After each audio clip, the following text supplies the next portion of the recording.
বন্ধুরা, টাওয়াল দিয়ে আমি একটা শার্ট করার চেষ্টা করেছি। একটা ছোট ভাঁজ হবে, একটা বড় ভাঁজ থাকবে।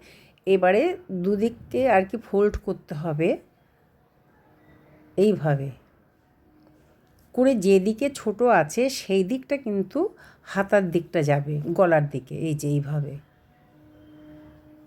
বন্ধুরা, যারা আপনারা জানেন না বা দেখে করতে পারেন তাদের বলছি আমি, এইভাবে হাতা বার করে নিতে হবে দুদিকেই। এটা সেট হয়ে যাবে, একটু চেপে দিলেই হবে। যখন আমি ট্রেতে সাজাবো তখন এটা একটু ঠিক করে দেব। কলার বেরিয়ে গেল।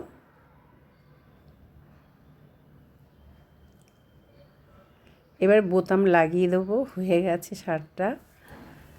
কেমন হয়েছে জানাবেন বন্ধুরা।